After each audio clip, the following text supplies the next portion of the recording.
ఒక 3-4 విషయాలు నేర్చుకుందాము.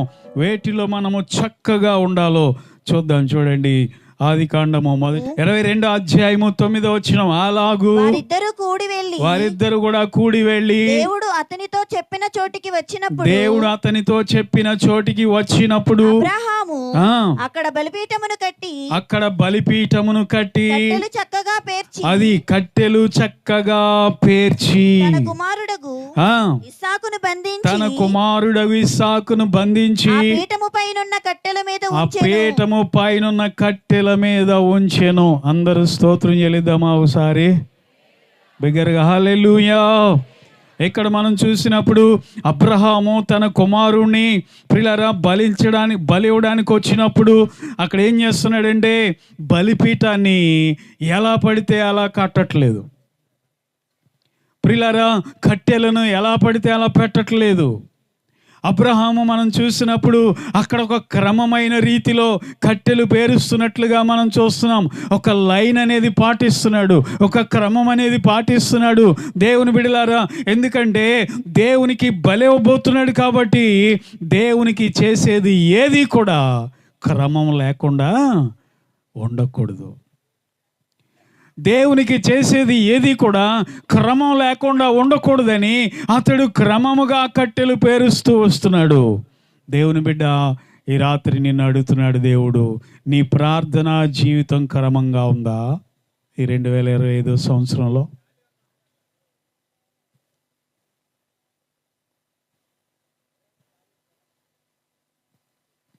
దేవునికి స్తోత్రం కలుగునుగాక. చెప్పండి హల్లెలూయా. ఈరోజు నువ్వు ప్రార్థన చేస్తున్నావు దేవునికి. దేవుని బిడ్డ, ప్రార్థన జీవితంలో క్రమం అనేది ఉందా? క్రమం తప్పకుండా ప్రార్థన చేస్తున్నావా? ఎన్నోసార్లు క్రమం తప్పి ప్రార్థన నిర్లక్ష్యం చేస్తున్నావా? ఎన్నోసార్లు క్రమం తప్పి ప్రార్థన మానేస్తున్నావేమో, క్రమముగా చేయలేని పరిస్థితిలోనే ఉంటున్నావేమో. నూతన ఆశీర్వాదాలు ఎలా వస్తాయి నీకు ఒకసారి ఆలోచించే. దేవుని మహిమ ఎలా ప్రత్యక్షపరచబడుతుంది? దేవుని హస్తము నీ పట్ల ఎలా కార్యం జరిగిస్తుంది? దేవుని యొక్క అగ్ని ప్రత్యక్షత నీకు ఎలా దొరుకుతుంది? కాబట్టి దేవుని యొక్క ప్రత్యక్షత నీకు కలగాలంటే దేవుని బిడ్డ, నువ్వు ప్రార్థించే విషయంలో, బలి అర్పించే విషయంలో క్రమంగా ఉండాలి, చక్కగా ఉండాలి. ఆమేన్, హల్లెలూయా. చెబుదామా అందరూ హల్లెలూయా.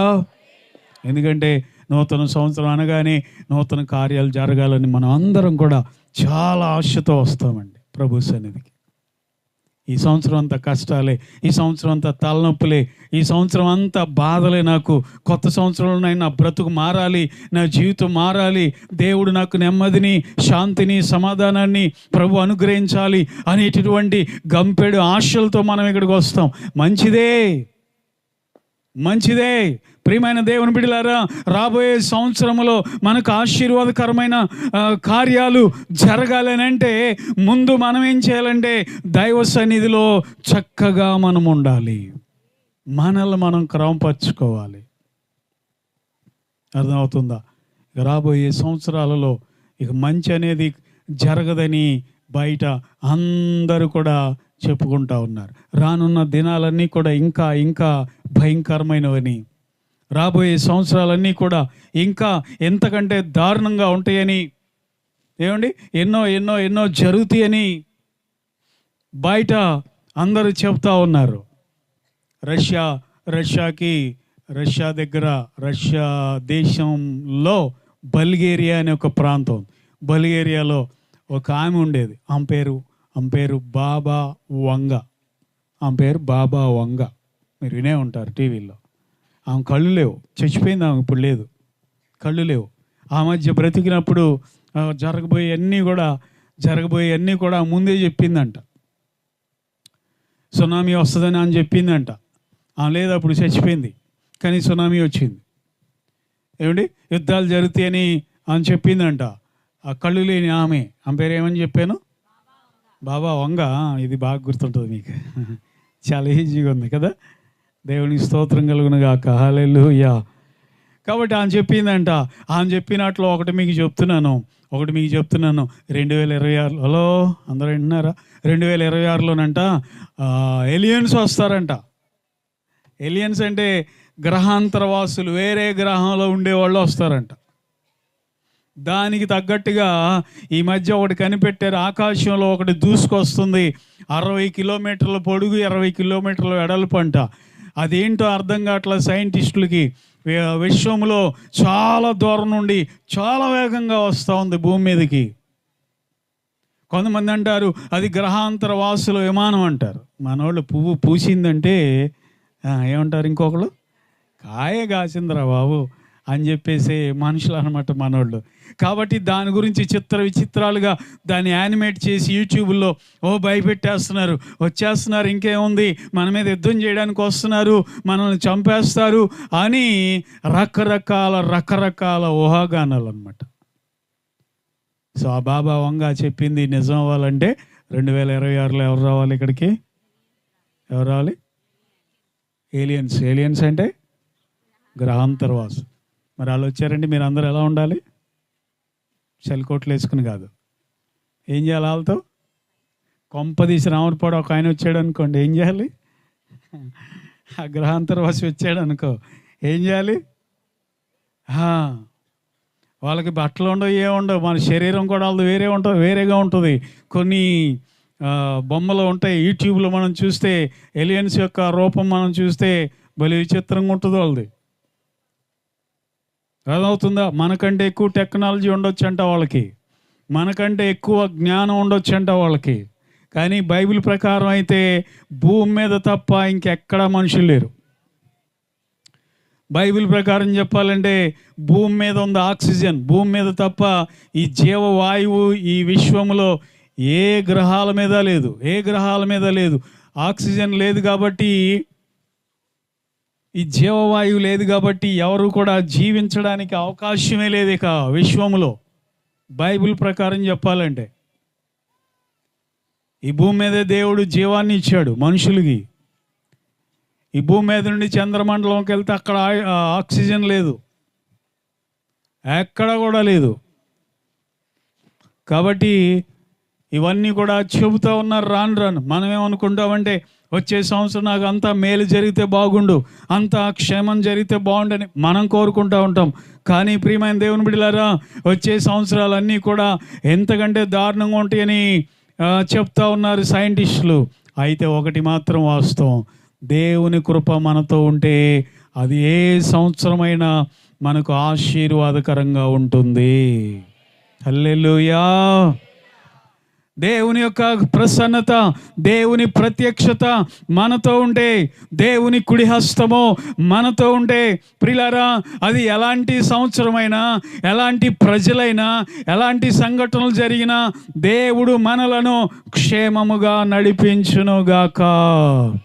అయితే మనం ఏం చేయాలంటే మన ప్రార్థన జీవితాన్ని చక్కపరుచుకునేవారు ఉండాలి. బలి అర్పించే విధానాన్ని చక్కపరుచుకోవాలి. ప్రతి దినము కూడా దేవునితో సహవాసం చేయాలి. ప్రతి దినము కూడా దేవునికి ప్రార్థన చేస్తూ ఉండాలి. తెల్లవారుజాము లేచే అనుభవం ఉందా? తెల్లవారుజాములే ప్రతిదినం దేవునికి ప్రార్థన చేయి. రాత్రి వేళ ప్రార్థన చేసుకునే అలవాటు ఉందా? తప్పనిసరిగా రాత్రి వేళ ప్రార్థన చేయి. దేవుని బిడ్డ, దేవుడు నీకు ఏ అనుభవం ఇచ్చాడో ప్రతిరోజు కూడా క్రమం తప్పకుండా నువ్వు ప్రార్థన చేయి.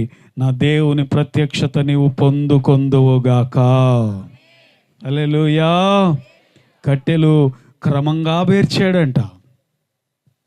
దేవుని బిడ్డలారా, క్రమంగా పేర్చి ఏం చేశాడంటే ఇస్సాకును బలిద్దామని కుమారుని తాళతో కట్టేసి దాని మీద పడుకోబెట్టి కత్తి పైకి లేపగానే వెంటనే పైనుండి ఒక అద్భుతమైన స్వరం ఏమనంటే, అబ్రహామా నీ కుమారుడి మీద చెయ్యి వెయ్యొద్దు. హల్లెలూయా. ఏమేయొద్దంట? చెయ్యి వెయ్యొద్దు. క్రమము లేకుండా చేసినట్లయితే, అబ్రహాము గనక క్రమము తప్పి చేసినట్లయితే దేవుని ప్రత్యక్షత ఉండేది కాదేమో, దేవుని ప్రసన్నత దొరికేది కాదేమో. దేవుని బిడ్డలారా, క్రమమును పాటించాడు అబ్రహాము. క్రమమైన జీవితం కలిగి ఉన్నాడు. దైవ ప్రత్యక్షత అనేది దొరికింది. అబ్రహాము, నీ కుమారుని నేను ఎందుకు అడుగుతానయ్యా? అదిగో పొదల్లో చూడు, ఏముంది? కొమ్ములు తగిలిన పొట్టేలు ఉంది. దాన్ని తీసుకొచ్చి నీ కుమారునికి ప్రతిగా దహన బలిగా అర్పించమన్నాడు. ఆయన దుఃఖానికి ప్రతిగా దేవుడేమిచ్చాడు? సంతోషాన్ని ఇచ్చాడు. ఆయన వేదనకు ప్రతిగా గొప్ప ఆనందం ఇచ్చాడు. అంతేనా? ఆ తర్వాత దేవుడు ఎన్ని ఆశీర్వాదాలు ఇచ్చాడండి అబ్రహాంకి. నీ పిల్లలను నేను ఆకాశ నక్షత్రముల వలె, చదువుతారా? మాట చదువుతారా? నేను నిన్ను ఆశీర్వదించి ఆకాశ నక్షత్రముల వలెను సముద్ర తీరమందలి ఇసుక వలెను నీ సంతానమును నిశ్చయముగా ఏం చేస్తాను? విస్తరింపచేసేదను. నీ సంతతి వారు తమ శత్రువుల గవిని స్వాధీనపరుచుకొందురు. దేవుడు నూతన సంవత్సరములో మీ జీవితంలో కూడా ఈ వాగ్దానాలు ఆయన నెరవేర్చునుగాక. మీ పిల్లలను ఆయన వృద్ధి పొందించునుగాక. మీ పగవారి కంటే మీ పిల్లలను దేవుడు అత్యధికంగా ఆశీర్వదించునుగాక. అయితే క్రమమైన జీవితం కలిగి ఉండండి. ప్రార్థనలో క్రమం అనేది కలిగి ఉండండి. దేవుని బిడ్డ, నీకు ఏ అలవాటు ఉందో, ప్రార్థన ఏ టైంలో చేసుకోవడం నీకు అలవాటు ఉందో, ఆ టైంలో మానక, క్రమం తప్పక, దేవునిని మర్చిపోక ఆ విధంగా నువ్వు ప్రార్థించేయి. ఆయన ప్రత్యక్షత నీవు పొందుకొనుదువుగాక. హల్లెలూయా. రెండవదిగా మనం చూద్దాము, ఇంకా ఏ విషయంలో మనం చక్కగా ఉండాలి అంటే, సామెతల గ్రంథము 21వ అధ్యాయము 29వ వచనాన్ని చదువుకుందాం. సామెతల గ్రంథము. భక్తిహీనుడు తన ముఖమును మార్చుకొనును, యథార్థవంతుడు తన ప్రవర్తనను ఏం చేస్తాడంట? చక్కపరుచుకొనును. రెండవదిగా ఇంకా ఏ విషయంలో మనం చక్కగా ఉండాలంటే, ప్రవర్తన విషయంలో చక్కగా ఉండాలి. క్యారెక్టర్ విషయంలో కూడా మనము చక్కగా ఉండాలని దేవుని యొక్క వాక్యము మనకి సెలవిస్తాం. ప్రవర్తన సరిగా లేకపోతే దేవుని ప్రత్యక్షత మనం పొందుకోలేము. అందులో ఏ అనుమానం కూడా లేనే లేదు. దేవునికి స్తోత్రం చెల్లిద్దామా? హల్లెలూయా. బిగ్గరగా చెప్పండి అందరూ, చేతులెత్తి హల్లెలూయా. కనుక ప్రియులారా, ఏ విషయంలో మనం చక్కగా ఉండాలంటే, ఒకటి బలి అర్పించే విషయంలో, అనగా దేవునికి ప్రార్థన చేసే విషయంలో మనము చక్కగా ఉండాలి. రెండవదిగా మన ప్రవర్తన విషయంలో కూడా ఏ మాత్రము కూడా వంకరతనం అనేది లేకుండా చక్కని ప్రవర్తన మనము కలిగి జీవించాలని దేవుని యొక్క వాక్యం మనకి తెలియజేస్తాం. ఎందుకంటే మనము వక్ర జనము మధ్యలో ఉంటున్నామంటే, ఏ జనం అండి చెప్పండి? అందరు చెప్పాలి, ఏ జనం? ఎక్కడుందన్నమాట? మూర్ఖమైన వక్ర జనము మధ్య మీరు ఎలా ఉండాలంట? ఆ మాట చదువుదామా? ఫిలిప్పీలకు రాసిన పత్రిక కదా, ఫిలిప్పీ పత్రిక ఎన్నో అధ్యాయం అండి? వెరీ గుడ్, చదవండి 2వ అధ్యాయము 14వ వచనం. ఫిలిప్పీ పత్రిక 2వ అధ్యాయం 14వ వచనం. మీరు మూర్ఖమైన వక్రజనము మధ్య, అది మీరు మూర్ఖమైన వక్ర జనము మధ్య నిరపరాధులను నిష్కలంకులను అనింద్యులునైన దేవుని కుమారులగునట్లు సనుగులను సంశయములను మాని సమస్త కార్యములు చేయడి. వక్ర జనం అంటే ఏంటో తెలుసా? అర్థం ఏంటో తెలుసా? హలో, ఇటు చూడండి. వక్ర జనం అంటే అర్థం ఏంటో తెలుసా? వక్రం అంటే ఏంటి తెలుసా? హలో, వక్రం అంటే ఏంటి? వంకరతనం అమ్మా. వక్రం అంటే వంకరతనం. లెక్కల్లో ఉంటుంది కదా, వక్రము గీయండి అంటారు, అవునా? వక్రం అంటే ఏంటి? వంకరగా గీయటం అనమాట. కాబట్టి ఈ లోకం ఎలాంటిదంట? వంకర జనముల వంకర వారంట. దేవుని బిడ్డలారు, ఎందుకు మాట రాయబడిందంటే వాళ్ళ మాటలు వంకరగా ఉంటాయి, వాళ్ళ చూపులు వంకరగా ఉంటాయి, వాళ్ళ క్రియలు వంకరగా ఉంటాయి, వాళ్ళ ఆలోచన విధానము కూడా వంకరగా ఉంటుంది. కనుక దేవుని బిడ్డలమైన మనము వాళ్ళ మధ్యలో ఎలా ఉండాలంటే జీవవాక్యమును చేత పట్టుకొని జ్యోతుల వలె మనం ఉండాలి. హల్లెలూయా. వంకరాలలో నేను కూడా వంకరగా ఉంటానంటే కుదరదు. అబద్ధాలు ఆడేవాళ్ళ మధ్యలో నేను కూడా అబద్ధాలు ఆడతానండి అంటే కుదరదు. బూతు మాటలు తిట్టేవాళ్ళ మధ్యలో నేను కూడా బూతులు తిడతానంటే దేవుడు ఒప్పుకోడు. దేవుని బిడ్డలారా, దొంగతనం చేసేవారి మధ్యలో నేను చేస్తే తప్పేంటి అన్నట్టుగా ఉండకూడదు. చెడు పనులు చేసేవాళ్ళు ఎక్కడ చూసిన వాళ్లే కదా, నేను కూడా అలా ఉంటే తప్పేంటి అన్నట్టుగా మనం ఉండకూడదు. వంకర లోకములో సరైన వారుగా మనం జీవించాలని దేవుడు కోరుకుంటా ఉన్నాడు. ఆమేన్, హల్లెలూయా. నేను మీకు ఇంతకుముందు ఒక ఉదాహరణ మీకు చెప్పాను. చేపలు ఎక్కడ దొరుకుతాయండి మనకి? అందరు చెప్పండి. చేపలు ఎక్కడ దొరుకుతాయి? నీళ్ళల్లో. ఇంకా ఎక్కడ దొరుకుతాయి? బురదలో దొరుకుతాయి. బురదలో దొరికిన చేపలు మనం ఏం చేస్తాం? తీసి శుభ్రంగా కడిగి, వాటి శరీరానికి కూడా బురద ఉంటుందేమో కానీ లోపల ఏముండదు, దానికి మట్టి ఉండదు. బురద అనేది ఎంత మాత్రం కూడా ఉండదు. ఉంటే తింటాం మనం. అంటే అది పుట్టింది అందులోనే, బురదలోనే, అది పెరిగింది కూడా అందులోనే. తెల్లారు లేస్తే ఎప్పుడు కూడా పగలు రాత్రులు అందులోనే ఉంటుంది. అందులోనే ఉన్నా సరే లోపలికి మాత్రం ఏం రానీదు. ఉంటే వస్తే తింటాం మనం, తినలేం.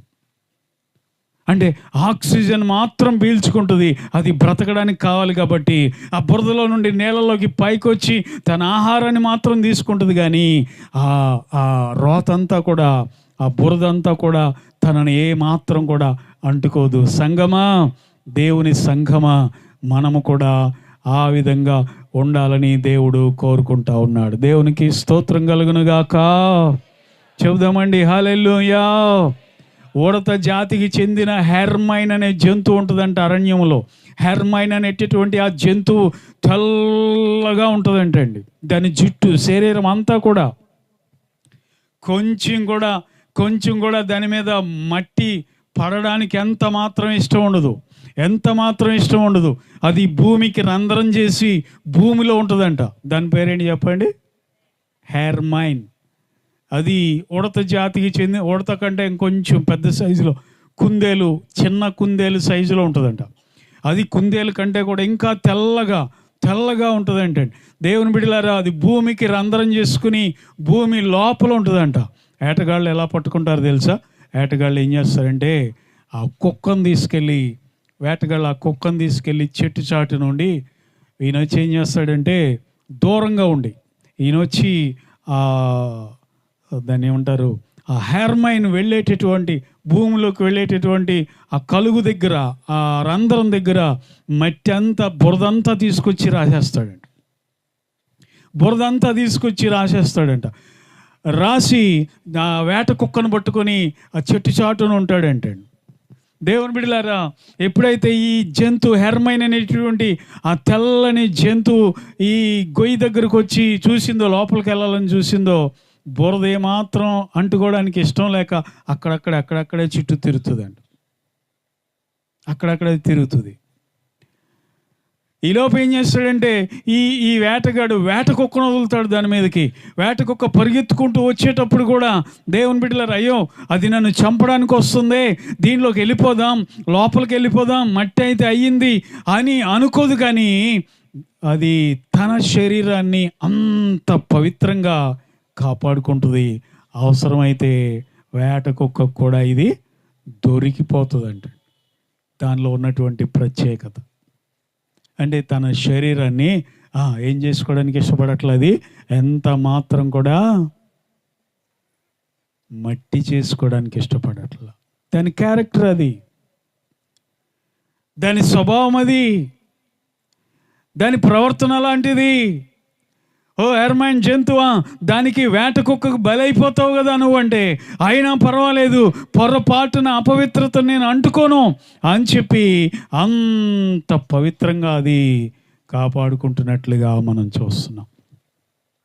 దేవుని బిడ్డ, దేవుని ప్రత్యక్షత మనం పొందుకోవాలంటే మన ప్రవర్తన కూడా చక్కనిదిగా ఉండాలి. దేవునికి స్తోత్రం చెల్లిద్దామండి బిగ్గరగా. హల్లెలూయా. మన ప్రార్థన చక్కగా ఉండాలి. రెండవదిగా మన యొక్క ప్రవర్తన కూడా దేవుని దృష్టిలో చక్కనిదిగా ఉండాలి. ప్రియులారా, ఇంకా మనం చూస్తే చూడండి, సామెతల గ్రంథము 9వ అధ్యాయం. సామెతల గ్రంథము 9వ అధ్యాయంలోకి వద్దాం. 9వ అధ్యాయం 6వ వచనం చూడండి. ఇక జ్ఞానము లేని వారై ఉండక బ్రతుకుడి తెలివి కలుగ చేయు మార్గములో అది చక్కగా నడువుడి. మూడవదిగా మనం చూసినప్పుడు ప్రియులారా, మన యొక్క మార్గము కూడా, నడిచే మార్గము కూడా ఎలా ఉండాలంటే చక్కనిదై ఉండాలి. అందరూ ఒకసారి స్తోత్రం చెల్లిద్దామా? చేతులు పైకెత్తి గట్టిగా హల్లెలూయా. నువ్వు నడిచే మార్గము, నువ్వు వెళ్ళే త్రోవ, నువ్వు వెళ్ళేటటువంటి ఆ యొక్క దారి అనేది కూడా ప్రియులారా నీ మార్గంలో ఇటు అటు తొలగక చక్కగా ఉండేటట్లుగా నువ్వు చూసుకోవాలని దేవుడు చెప్తున్నాడు. యెహోషువ గ్రంథంలో అదే దేవుడు అంటాడు. 1వ అధ్యాయం చూడండి, యెహోషువ గ్రంథం 1వ అధ్యాయము 7వ వచనం చూడండి. యెహోషువతో దేవుడు ఏం చెప్తున్నాడు? నీవు నిబ్బరము కలిగి జాగ్రత్త పడి బహుధైర్యముగా ఉండి సేవకుడైన మోషే నీకు ఆజ్ఞాపించిన ధర్మశాస్త్రం అంతటి నా సేవకుడైన మోషే నీకు ఆజ్ఞాపించిన ధర్మశాస్త్రం అంతటి చొప్పున చేయాలి. నీవు నడుచు ప్రతి మార్గమున అది చక్కగా ప్రవర్తించినట్లు దాని నుండి ధర్మశాస్త్రము నుండి కుడికి గాని ఎడమకు గాని తొలగకూడదు. ఎందుకంటే నీ మార్గాన్ని నువ్వు వర్ధల చేసుకోవాలి యెహోషువ. నీ ద్వారా నేను అద్భుత కార్యాలు జరిగించాలి యెహోషువ. నీ ద్వారా నేను ఎరికో గోడలు కూల్చాలి. నీ ద్వారా యోర్దాను నేను ఆపాలి యెహోషువ. నీ ద్వారా నేను సూర్యచంద్రులను వాటి స్థానంలో ఆపివేయాలి. నీ ద్వారానే కనాను దేశంలోకి ఇజ్రాయేలీలను ప్రవేశపెట్టాలి. కాబట్టి నువ్వెలా ఉండాలంటే నీ మార్గములో కుడికి కానీ, అందరూ అనండి, కుడికి కానీ ఎడమకు కానీ కదా. ఎందుకని యెహోషువ పట్ల దేవుడు చాలా ప్రణాళికలు కలిగి ఉన్నాడు. ఏమో ఇక్కడ కూర్చున్న నీ జీవితంలో కూడా దేవుడు చాలా ప్రణాళికలు కలిగి ఉండొచ్చు. అర్థమవుతుందా? యెహోషువ పట్ల దేవుడు కలిగిన ఉద్దేశాలు ఏంటంటే, యెహోషువ ద్వారా, మళ్ళొకసారి చెప్తున్నాను, యెహోషువ ద్వారా ఎరికో గోడలు కూల్చాలి. యెహోషువ ద్వారా ఎరికో పట్టణాన్ని జయించాలి. యెహోషువ ద్వారా యోర్దాను నది ఆపాలి నేను. అంతేకాదు యెహోషువ ద్వారా పాలు తేనెలు ప్రవహించే దేశంలో ఆ 7 జాతుల ప్రజలను నేను ఓడించాలి. ఇన్ని గొప్ప కార్యాలు ఆయన ద్వారా జరగాలంటే యెహోషువ ఎలా ఉండాలంట? కుడికి కానీ, స్తోత్రం చెల్లిద్దామా? హల్లెలూయా. పాత పాట పాడాడు ఒక ఆయన, మా చిన్నప్పుడు వినపడేది, కుడి ఎడమైతేనంట పొరపాటు లేదంట. అది పొరపాటు అని బైబిల్ చెప్తుంది. విన్నారా మీరు ఆ పాట? కుడి ఎడమైతే ఏం లేదంట, వాళ్ళు అలా రాసుకున్నారు. దేవుడు అంటున్నాడు కుడికి కానీ, చెప్పాలందరూ వెనకాల చెప్పండి, కుడికి కానీ ఎడమకు కానీ తొలగమాకండి. మీ ప్రవర్తనలో, మీ జీవితంలో, మీ భక్తి విధానంలో, మీ ప్రార్థనా జీవితంలో, మీ స్వభావంలో ప్రియులారా దేవుడు అంటున్నాడు కుడికి కానీ ఎడమకు కానీ తొలగమాకండి. ఇక్కడ కూర్చున్న యవనస్తులారా, దేవుడు రాబోయే సంవత్సరాల్లో మీ ద్వారా ఎన్నో కార్యాలు చేయడానికి చూస్తున్నాడు ఆయన. హల్లెలూయా. మీ ఉద్యోగ జీవితంలో, మీ వ్యాపారాల్లో, మీరు తలపెట్టే కార్యాల్లో దేవుడు ఎన్నెన్నో చేయాలనుకుంటున్నాడు. అయితే నీ మార్గంలో నువ్వు చక్కగా ఉండాలంట. ఏమండి? ఎరికో గోడలు కూలటం అనేది మామూలు విషయమా? మాట్లాడరే. యోర్దాను ఆగటం అనేది సామాన్యమైన విషయమా? యోర్దాను గట్టుల వరకు ప్రవహిస్తున్నటువంటి ఆ నది అంతటిది ఆగిపోయి వెనక్కి వెళ్ళిపోతుందంటే, రివర్ అనేది రివర్స్ అయిందంటే, ఆ నది అనేది వెనక్కి వెళ్తుందంటే మామూలు విషయమా? కనాను దేశంలో 7 జాతుల ప్రజలు రాక్షసు లాంటి వారిని ఓడించడం అంటే మామూలు విషయమా? ఇవన్నీ కూడా ఎవరి ద్వారా చేయాలనుకున్నాడు దేవుడు? మోషే ద్వారా కాదు, మోషే పరిచారకుడైన యెహోషువ ద్వారా చేయాలనుకున్నాడు. కాబట్టి యెహోషువ ఇవన్నీ చేయాలంటే దేవుడు ముందుగానే వార్నింగ్ ఇస్తున్నాడు. యెహోషువ, నువ్వు నడిచే మార్గంలో జాగ్రత్త, కుడి ఎడమలకు నువ్వేం చేయకూడదంటే తొట్టిల్లకూడదు. అలా ఉంటే నీ మార్గాన్ని నువ్వు వర్ధిల్ల చేసుకుంటావు. హల్లెలూయా. 2026 సంవత్సరంలో నీకున్న అడ్డుగోడలు దేవుడు కుప్ప కూల్చి వెయ్యునుగాక. చప్పట్లు కూడా ఒకసారి దేవుని స్తుతించు. నీకున్న ఆటంకాలు దేవుడు ఆపివేయునుగాక. నీ మార్గమును దేవుడు సరళము చేయునుగాక. నీ మార్గంలో ఉన్నవన్నీ కూడా దేవుడు తొలగించునుగాక. ఏం చేసుకోవాలండి? మనము చక్కగా నడవాలని దేవుడు చెప్తున్నాడు. దీంట్లోనే ఇంకో మాట మనం చదువుదాం. యెషయా గ్రంథం 62వ అధ్యాయము 10వ వచనం చూడండి. 62వ అధ్యాయం 10వ వచనం. యెషయా గ్రంథము 62వ అధ్యాయము 10వ వచనం. గుమ్మముల ద్వారా రండి రండి, గుమ్మముల ద్వారా రండి రండి, జనమునకు త్రోవ సిద్ధపరచుడి, రాజమార్గమును చక్కపరచుడి, రాజమార్గమును చక్కపరచుడి. చక్కపరచుడి. ఆ మాట అండర్లైన్ చేసుకోండి. రాజమార్గమును చక్కపరచుడి, చక్కపరచుడి. రాళ్లను ఏరి పారవేయుడి, రాళ్లను ఏరి పారవేయండి. జనములు చూచినట్లు ఆ రాజమార్గములో రాళ్ళు ఏవైతే ఉన్నాయో, ఆ రాజమార్గములో అడ్డుబండలు ఏవైతే ఉన్నాయో, ఆటంకాలు ఏవైతే ఉన్నాయో తీసివేయండి. మీ మార్గాన్ని చక్కపరచండి. ఏ రాళ్ళు ఉన్నాయి నీ జీవితంలో? దేవుడు నీ జీవితంలో నడవకుండా, దేవుడు నీ జీవితంలో కార్యాలు జరిగించకుండా ఏ రాళ్ళు ఉన్నాయి నీ రాజ్య మార్గములో? పాపం అనే రాళ్ళు ఉన్నాయా? అసూయ అనే రాయి ఉందా? గర్వం అనే రాయి ఉందా? దేవుని బిడ్డ ద్వేషం అనే రాయి ఉందా? పాపం అనే రాయి ఉందా? ఆ రాయి తీసివేసుకో. నువ్వు ఏ మార్గంలో ఉన్నావంట? రాజ మార్గంలో ఉన్నావు. అంత చక్కగా చెప్తున్నాడండి దేవుడు మనతో. ఆమేన్, హల్లెలూయా. నా వాక్యం అర్థం అవుతున్న వాళ్ళు అందరూ స్తోత్రం చెప్పండి గట్టిగా, హల్లెలూయా. నీ మార్గంలో ఆటంకముగా ఏమున్నాయో అవి తీసివేసుకో. నీ జీవితంలో దేవుడు కార్యం చేయాలంటే ఆటంకంగా ఏది ఉందో అది తీసివేసుకో, చక్కపరుచుకో, నీ మార్గాన్ని సరిచేసుకో. నా దేవుని ప్రత్యక్షత నీకు కలగబోతుంది. హల్లెలూయా. ఎన్నో సంవత్సరాలుగా వేచి ఉన్నావు దేవుని బిడ్డ. ఎన్నో సంవత్సరాలుగా ఎదురు చూస్తున్నావు దేవుని ఆశీర్వాదం కోసం. ఎన్నో సంవత్సరాలుగా తలపట్టుకుని కూర్చున్నావు. నాకెందుకు ఇది జరగట్లేదు, నాకెందుకు ఇది జరగట్లేదు అని ఎదురు చూస్తున్నావు. నాకు ఎందుకు ఇలా జరుగుతుంది అని దేవుని బిడ్డ నువ్వు నిరాశతో ఉంటున్నావు. దేవుడు అంటున్నాడు, నీలో ఉన్న రాళ్ళు తీసివేసుకో. క్షమించలేని స్వభావం, ప్రేమించలేని స్వభావం, తగ్గింపు లేకపోవటం, గర్వించటం, అహంకారముతో ఉండటం, దేవుని బిడ్డలారా స్థితిని చూసుకొని అతిశయపడటం, ఇవన్నీ కూడా దేవునికి ఇష్టం లేని రాళ్ళు. నువ్వు రాజమార్గంలో నువ్వు చక్కగా నడవాలంటే అవన్నీ తీసేసుకో. ప్రేమించడం నేర్చుకో, క్షమించడం నేర్చుకో, సమాధానపడు, అసూయ తొలగించుకో, ద్వేషాన్ని తీసివేసుకో. నీలో ఉన్న ప్రతి అపవిత్రమైనది కూడా తీసివేసుకొని దేవునికి ఇష్టంగా మారు. నా దేవుడు నీ మార్గాన్ని సరళము చెయ్యును గాక. స్తోత్రం చెల్లిద్దామండి అందరూ కూడా, హల్లెలూయా. ఎందుకంటే చక్కగా ఉండమంటున్నాడు, వంకర లేకుండా.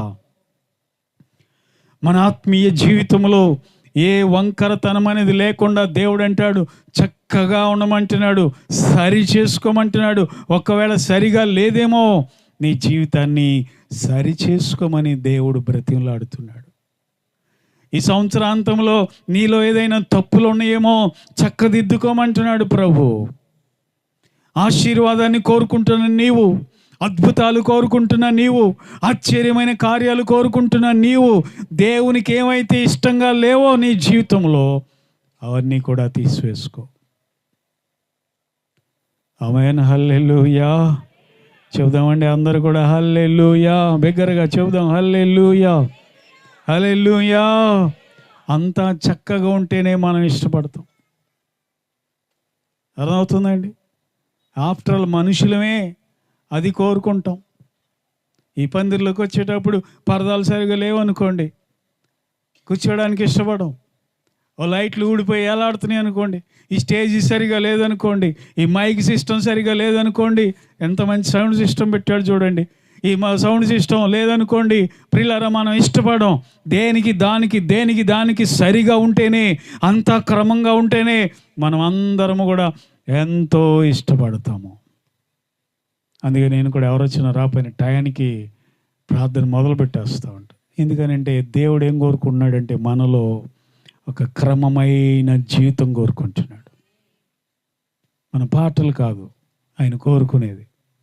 పాటలు ఎవరైనా పాడతారు, లేకపోతే మన సాక్ష్యాలు కాదు ఆయన కోరుకునేది, లేకపోతే మన బట్టలు కాదు, మన కొత్త ఖరీదైన బట్టలు కాదు దేవుడు కోరుకునేది.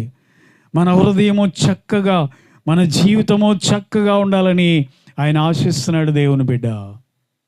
అలాగని మనం దేవునికి ఉండడానికి మనము ప్రయత్నించుదాం. మరొక మాట చూద్దామా? ఇంకా ఏముండాలంటే చూడండి, ఇర్మియా గ్రంథము 26వ అధ్యాయము 13వ వచనాన్ని చదువుకుందాం. ఇర్మియా గ్రంథము 26వ అధ్యాయము 13వ వచనం.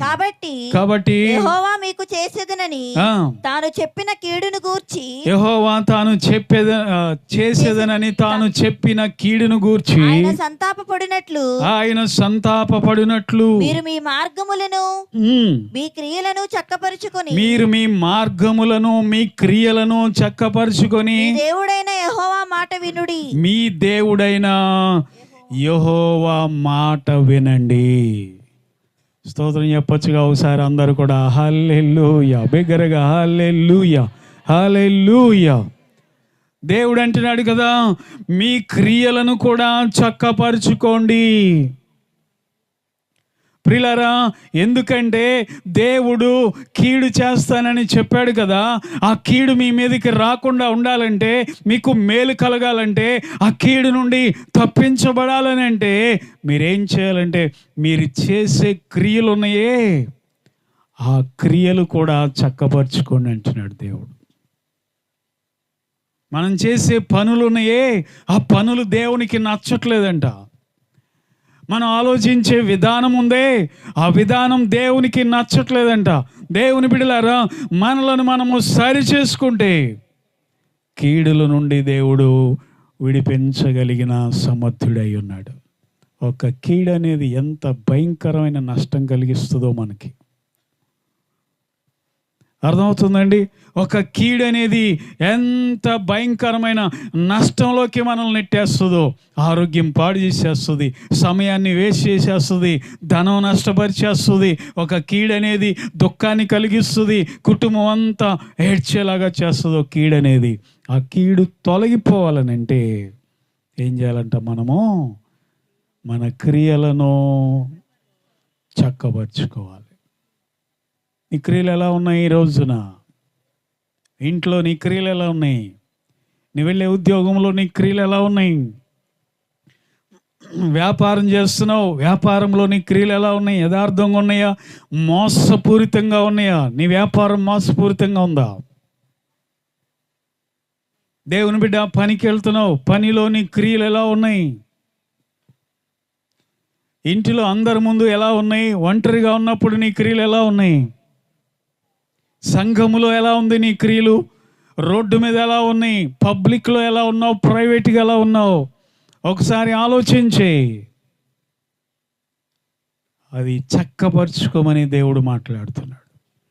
ఈ సంవత్సరాంతంలో మనం చేయాల్సింది అదే. దేవుని ఎదుట పశ్చాత్తాపడాలి. ప్రభువా, ఈ సంవత్సరంలో నా క్రియలు బాగాలేదయ్యా, నా నడవడికి బాగాలేదు ప్రభువా, నేను పలానా విషయంలో నేను తప్పిపోయానయ్యా, నన్ను నేను సరి చేసుకుంటున్నాను ప్రభు అని చెప్పి మనల్ని మనం తగ్గించుకొని రిక్తులమై, ఏ భేషజాలు లేకుండా, ఏ ఈగో అనేది లేకుండా, ఎటువంటి గర్వం అనేది లేకుండా మనల్ని మనం తగ్గించుకొని ప్రభు సన్నిధిలో పశ్చాత్తాపడగలిగితే రాబోయే సంవత్సరం నీ జీవితానికి ఒక ఆశీర్వాదకరమైన సంవత్సరముగా దేవుడు మార్చునుగాక.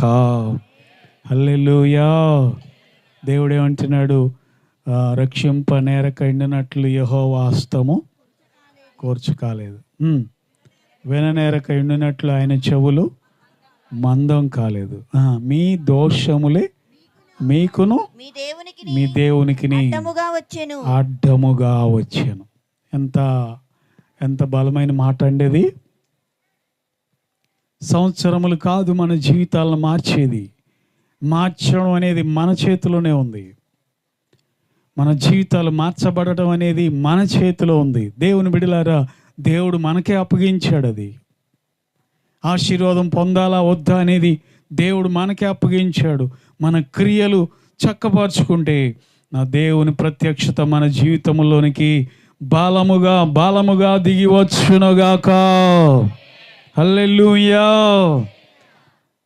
చివరిగా ఒక మాట చదివి ముగించుకుందాం. మత్తయి సువార్త 25వ అధ్యాయములో 7వ వచనములో మన ఆత్మ దివిటీలు కూడా ఎలా ఉండాలండి?